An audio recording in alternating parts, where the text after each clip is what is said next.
Pesawat Saudi Airlines yang terbang dari Bandara King Abdul Aziz International Jeddah, Arab Saudi, menuju Bandara Soekarno-Hatta terpaksa mendarat darurat di Bandara Internasional Kuala Namu di Deli Serdang, Sumatera Utara. Pendaratan darurat dilakukan setelah muncul pesan berisi ancaman terhadap pesawat maskapai Saudi saat berada di wilayah udara sekitar Pulau Sumatera. Bagaimana sebenarnya ancaman ini bermula dan seperti apa perkembangan kasus ini? Pesawat penumpang Saudi Airlines dengan nomor penerbangan SV5726 yang membawa 442 penumpang jemaah haji kloter 12 CKS mendarat darurat di Bandara Kuala Namu, Medan, Sumatera Utara pada Selasa 17 Juni 2025 pukul 10.55 waktu Indonesia Barat.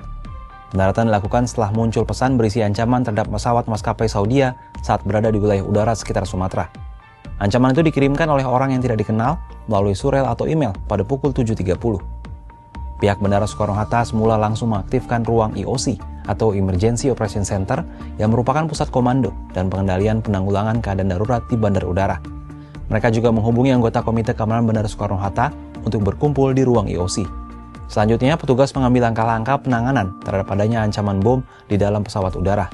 Pesawat pun mendarat dengan selamat di Kuala Namu pada pukul 10.55 waktu Indonesia Barat. Pesawat langsung diarahkan untuk parkir terisolasi.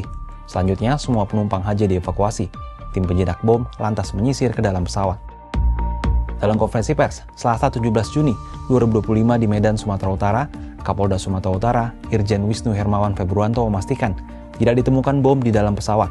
Selain itu, ia menjamin seluruh penumpang dan awak pesawat dalam keadaan aman. Seluruh penumpang rencananya akan terbangkan ke Jakarta pada Rabu 18 Juni pagi.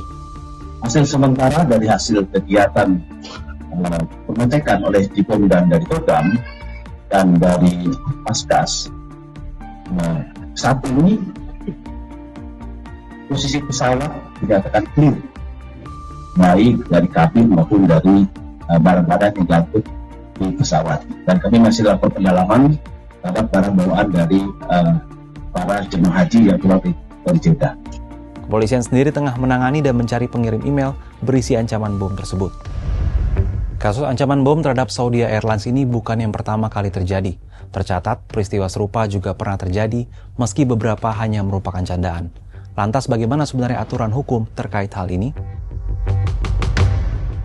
Candaan atau penyampaian informasi palsu mengenai bom di pesawat atau di area bandara merupakan tindakan yang dilarang keras dan dapat dikenakan sanksi pidana penjara yang berat. Data dari Kementerian Perhubungan menunjukkan bahwa insiden penyampaian informasi palsu terkait bom bukanlah hal baru di Indonesia. Pada 2015 tercatat ada 13 kasus semacam ini dan terus terulang setiap tahunnya.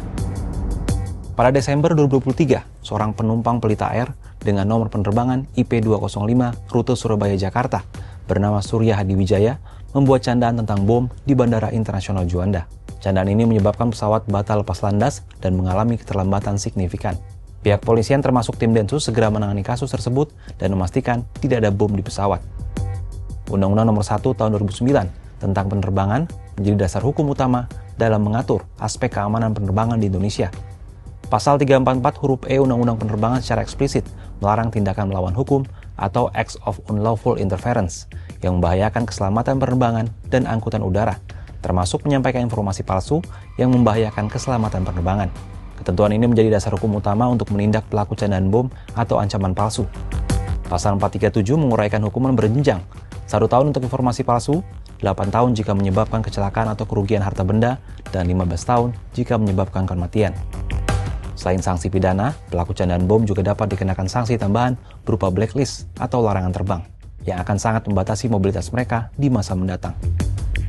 Setiap insiden ancaman bom meskipun palsu, secara langsung mengakibatkan tertundanya penerbangan.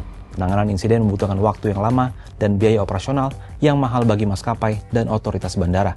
Jika ancaman diterima saat pesawat masih bandara, semua penumpang dan bagasi harus diturunkan untuk pemeriksaan mendetail satu persatu, dan pesawat juga akan diperiksa secara menyeluruh untuk memastikan keamanan. Perlu diingat bahwa ancaman bom, baik sungguhan maupun palsu, membawa konsekuensi serius dan mengganggu banyak pihak.